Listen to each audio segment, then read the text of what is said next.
welcome to the hard sell where the stick in the swill-bucket rattles back. And today, we're performing a eulogy. And to be less dramatic, we're presenting a Not Brand X episode in tribute to yet another high street name that's disappeared completely. Well, almost completely. One of those everything stores, not as comprehensive as Woolworths, which really did sell everything but groceries.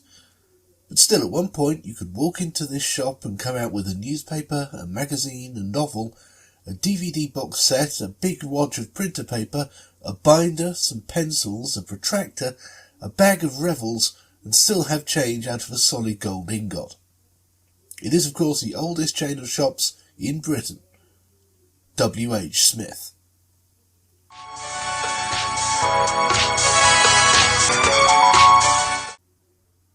Alright, so Smith's, as we all call it, isn't completely gone. It survives, at least for now, in airports, railways, service stations, and as the little shop in hospitals. Those were apparently the only branches anyone shopped at anymore anyway. It's just vacating the high streets, where the competition is wider and has effectively suffocated them. Those branches, the ones that are left, are being sold up to investment droids Modella, who are going to keep it going, to be fair. The remaining WHSmith stores in the wild will be rebranded as TGJones, which is taking the piss on a number of levels. They've just rolled the letters down the alphabet and replaced the most common surname with the close runner-up, and apparently all with essentially the same logo and typeface. It feels like a sort of passive-aggressive teabagging of the venerable old brand. It deserves better. It was founded all the way in 1792 as a little London newsagent's by H.W. Smith. No, that's not a typo. Henry Walton Smith was the one who established a newsstand on Little Grosvenor Street. He almost immediately died, and the business was taken over by his son, William Henry, who named it after himself, and later added "and son" once his offspring, William Henry, came of age. What they lacked in imagination for nomenclature, they made up for in business nous. All told, there were 3 William Henrys, followed by a William Herbert, who finally broke the chain by calling his son William Frederick instead. This procession of Billies started establishing it as a chain, opening stands in the newfangled railway stations which were popping up everywhere. Which is ironic, or something, given that they've now shrunk back to that very position. Originally, however, it was from there that they blew up from a mere newsagents to selling stationery, books, records once they were a thing, and so on. Especially books. They were Britain's premier booksellers at one point, and made their mark on the industry worldwide by inventing the ISBN, those 10 digits above the barcode on the back of a book. Seriously, that was them. Technically, they invented its predecessor, the 9-digit SBN, just for use in their own stores, but it turned out so useful that the International Organisation for Standardization adopted it worldwide, and later refined it into the 10-digit ISBN we know today. So you get the idea. WHSmith is a significant company. The oldest advert I can find for them is one that's featured on this programme before, a fantastic musical extravaganza from 1971 or so.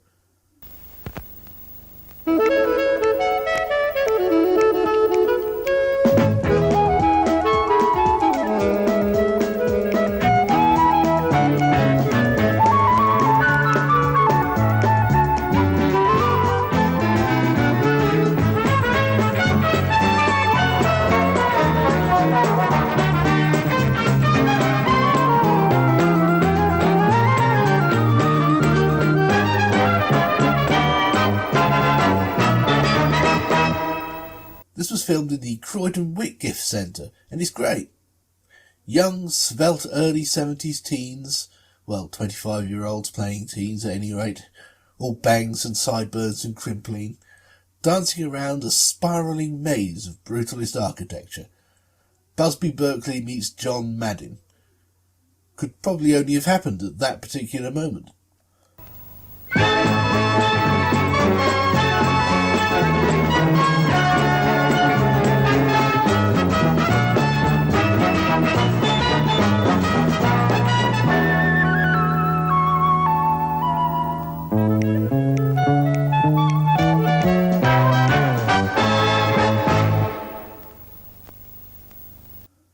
may have noticed that the shop itself is still called WHSmith and Son.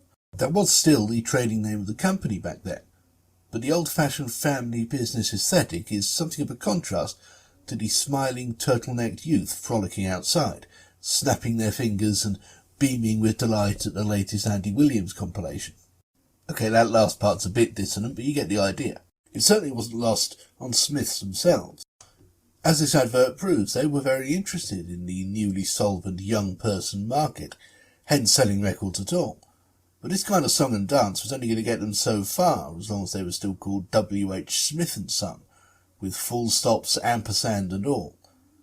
So in 1973 they called in the services of Richard Guyot, professor at the Royal College of Art, to put together a crack A-team of designers to remake the company from the ground up, starting with a punchier name. After all, several generations of William Henry, William Frederick and William Herbert later, and more importantly with none of them remaining with the company anymore, and Son no longer meant anything. So it became merely W.H. Smith, without full stops or even spaces between the letters. And they introduced something the company had never really had before, a symbol. In searching for something to represent W.H. Smith, the team kept landing on the concept of a gift. And what do gifts look like, in iconography at least?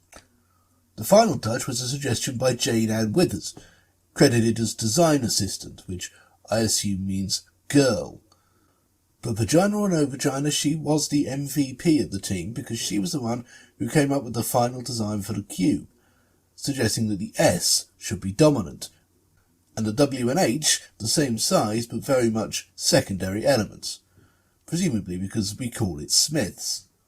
Of course, it always annoyed me as a kid because it reads SWH, not WHS, which is what it's supposed to be. Thanks for that, Jane Ann Withers. The orange and brown colour scheme, meanwhile, might not be particularly pleasant to modern eyes, but it was a good fit for the times. The 70s were just brown. This was part of a major expansion and relaunch which saw Smiths go full Woolworths. They expanded their music selling from exception to rule. They opened travel agents. They bought the DIY chain LCP Home Centres and transformed it into do-it-all. How to do it all, do it, what they do it for. Won't somebody tell? You've only been you it. How do it all, do it. You can bet we've been doing it as well. Which they later sold to Boots. Once software and video games became a thing, they moved into that sector on the quick fast. They sold toys. Looking for toys for the kids? WHSmith have lots at really low prices. What's this then? Oh, it's a TV game. 8 different games.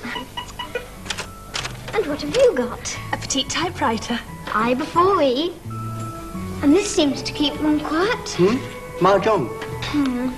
This looks fun. Yeah, table skittles. Fancy a game? Not just now. Oh, come on. You said you would. At WHSmith, there's lots to play and little to pay. Well, that was kind of eerie. They also innovated a 2-in-1 idea of advertising both the product, a new single or album, a film now on VHS or whatever, and the shop itself as a framing device.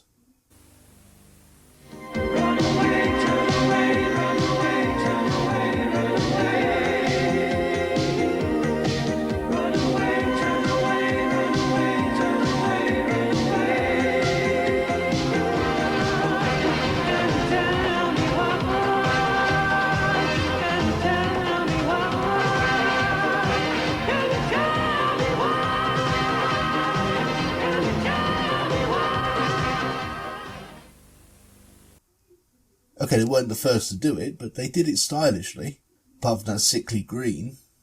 In the mid-80s, they even decided to go into broadcasting.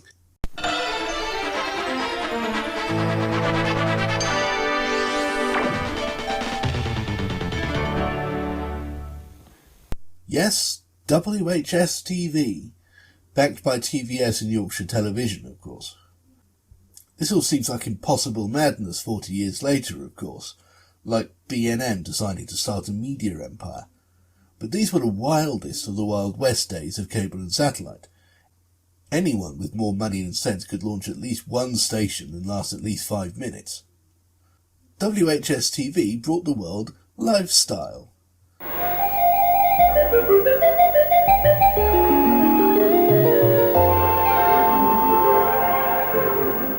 Whose lovely pastel-shaded ident portended an explicitly housewifely channel full of American daytime imports, linked by Diddy David Hamilton.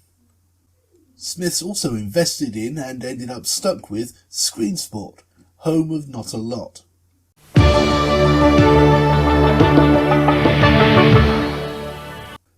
Both channels died in 1993, and WHSmith ultimately agreed to pretend the whole venture into broadcasting never happened.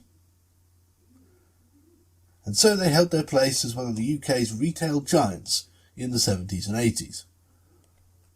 But as an everything-type department store, they still lagged behind Woolworth. Whether accurately or not, they seemed by the late 80s to have come to the conclusion that all this expansion hadn't actually shifted the perception of their brand as being basically a newsagent or a stationery store, even though they totally weren't, you guys. That needed tidying up, obviously, so they created the slogan, "More to Discover," which made them seem vaguely like a mysterious magical cavern, and hired an impressionist to personify all the various things you could actually find there. And by an impressionist, I mean a young Steve Coogan. At WHSmith, you can find out about the bizarre mating ritual of the Amazonian tree frog. And they got loads of knockout sports videos. Know what I mean, Harry? Thank you. The answers to all your questions on current affairs, magic tricks and games that you will like, but not a lot. And pop pickers, you'll find loads of records, not half. All from the same shop that sells comics. There's more to discover at WHSmith. Not like that, like that. Multiple times. A trigger warning, this one includes an impression of a bastard. At WHSmith, you can find out how to get tons of gorgeous white foliage in your garden, with more than enough videos to turn you into a film buff. And why not? You'll find all you need to draw and paint, and everything you'll need to capture the emotional dynamism of the Impressionists. Know what it is yet? CDs and those. All from the same shop that sells comics. There's more to discover at WHSmith. That's a cracker. By all accounts, Coogan hates doing impressions, or at least thinks it's beneath him, and basically always has. And he doesn't much like being reminded of these adverts either, so it's just as well nobody actually watches this programme, let alone him. But it did open up a path to the character-based humour he really wanted to do, and he was and is quite good at it. That Paul Daniels was pretty eerie. Not quite sure what the David Bellamy was going for, though, and his Barry Normal was clearly the template for Alan Partridge, which is just as well because he doesn't sound much like Barry Normal. And note the passive-aggressive end line. All from the same shop that sells comics. We're not just a newsagents, you bastards. There's more to discover. And thus did WHSmith carry on through the 90s, sticking with that slogan, mostly appearing in the form of those framing adverts for new releases, with various interesting and creative designs for those frames. Films now available on video at WHSmith. But inevitably, as time wore on, they started to slip behind not only Woolworths, but also specialist chains like HMV and Virgin Megastores, not to mention the ever-expanding supermarkets. People needed to be reminded, once again, that for a start they existed, and for a second they were definitely just as cool as those other guys. Their mums said so. So in 1996 we saw another major relaunch campaign. The logo was changed again to something less severe and 70s, and a whole lot blander, and the cube was dropped altogether. Blue and white was the dominant colour scheme now, and the new face of the brand was to be Nicholas Lyndhurst. Sure, why not? He was pretty popular in those days. Goodnight Sweetheart might not have been a critical darling, but it was getting the ratings, although it had just ended its good d'oeuvre Kerwin period. And obviously, Only Fools and Horses is eternal. They could have made worse choices for a salesman. They could have made better choices for what to do with him, though. For some mad reason, The advertising company, Abbott, Mead, Vickers, BBDO, OMG, WTF, BBQ and Shovel, decided to make a slice of life campaign about a suburban family, which is fine, in fact perfect for WHSmith, and then cast Nicholas Lyndhurst as the entire family.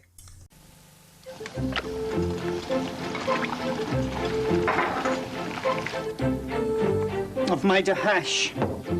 You're not kidding. If you need help in the kitchen, Smiths are offering 3 for the price of 2 on selected cookery books, magazines and videos. For madame et monsieur, à l'orange. And for you, haricot blanc à la sauce tomate. Where's that? Baked beans.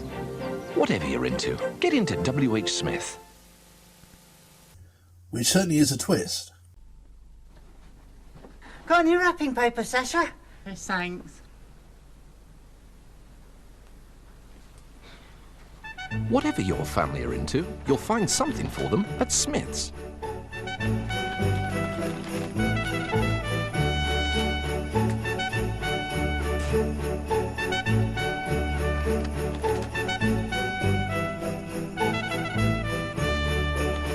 Well, that's good wrapping paper. Where'd you get that from?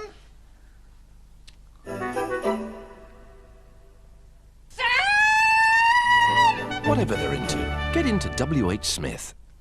For some reason, it didn't occur to them that it might look faintly unsettling, or just kind of ridiculous, or be a hindrance to taking WHSmith seriously. Morning, young man. Morning, madam. Morning. Mr. Stevens. Good morning, madam.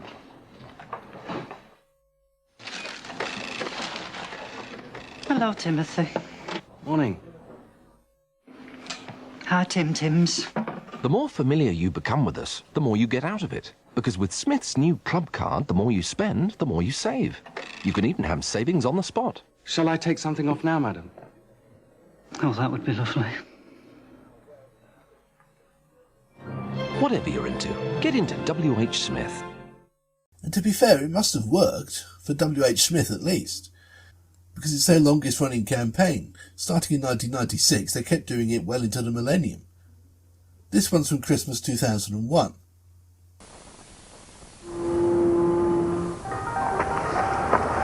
Your cousin's not changed, then? This year, WHSmith are making a really big deal of Christmas. Gone to bingo. Typical. With humongous deals on books, CDs, videos and DVDs. Come here, man. Give us a hug. We make a big deal of Christmas. WHSmith. This actually seems to be where it ended. Possibly having to play an entire second family in fat suits with Geordie accents was the last straw for Lyndhurst. So, having run all that well into the ground, Smith fell into a pattern of mostly just surfacing around Christmas in terms of adverts of any note. Some attempt at creating a new set of mascots was made with these butt-ugly CGI worms. Ah, Magworm! At WHSmith, treat someone to a year's magazine subscription. Over 70 titles from only $14.99. Bookworms, presumably. Although obviously they sold DVDs and everything as well, so it was all rather confusing. Bravo! Marvellous! Since then it's been mostly single product spots at peak times of year. Like Christmas again, or Easter holidays, or the dreaded back to school. With up to 75% off everything you need for back to school or college. There's pens, highlighters, pencil cases, dictionaries, calculators, files, pads, folders, and this Gear 4 iPod docking station is less than 25 quid. Music to my ears. Back to school, think WHSmith. Until the brand really started its inexorable decline in the early 2010s. Before long were closing branches left, right and centre, and couldn't even afford to advertise on a regular basis. Various doomed attempts were made to arrest the decline, including what seems like a last roll of the dice rebrand in 2023. Sadly, it seems that by this point they couldn't afford to hire half-decent graphic designers, because whoever it was they hired, all they could come up with was this. It was rolled out in a handful of remaining stores as a test, whereupon the entire population of the world pointed out that they just taken the NHS logo, italicised the box instead of the letters, flipped it around and replaced the N with a W. So they quickly decreed it a failure, and shortly afterwards announced their withdrawal to transport and hospital duty only, leaving Modella Capital to carry on with their piss-take version on the high street. I, and plenty of other people who actually know what they're talking about, were expecting the death of WHSmith for years now, and were not surprised when it finally happened. Sort of. I for one was surprised, and pleasantly, by the fact that it wasn't completely final just yet, that Smiths found somewhere to retreat to, in the form of the hospitality sector. I hope this scaling down keeps them alive for a long time, because they are a venerable old brand. Maybe they'll even gain the strength to one day return to the high street, or whatever the equivalent will be in the future.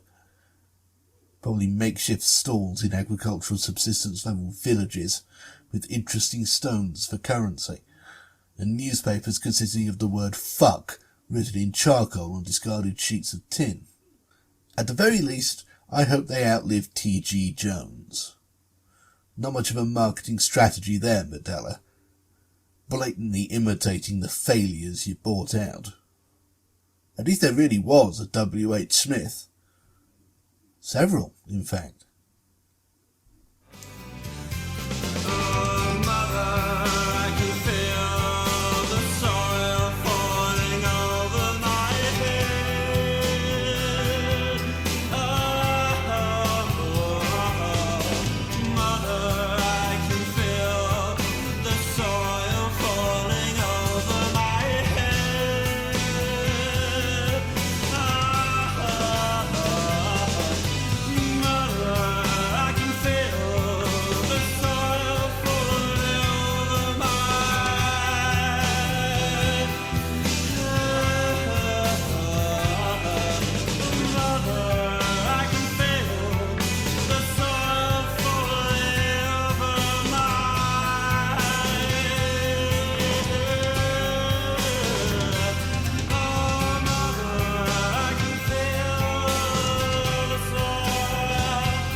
You just sat through a Bob the Fish production. Nice! If you haven't already, you absolutely must check out bobthefish.org.uk. Literally hundreds more videos not unlike that one, adding up to days worth of entertainment and all absolutely free. But if you're not a cold-hearted skinflint, you can always support us on Patreon. For as little as anything at all, you can make programs like the one you just watched possible in the first place, and become eligible for bonus material such as glimpses of the book I'm writing about the BBC, monthly riffings on random commercial breaks, the complete archives of the angry political satire magazine Two Sons, and even the odd very occasional bonus video essay unavailable anywhere else. If nothing else, you should prevent me from starving and or freezing to death in the foreseeable future, so that'd be nice. No pressure or anything. bobthefish.org.uk. You make it what it is.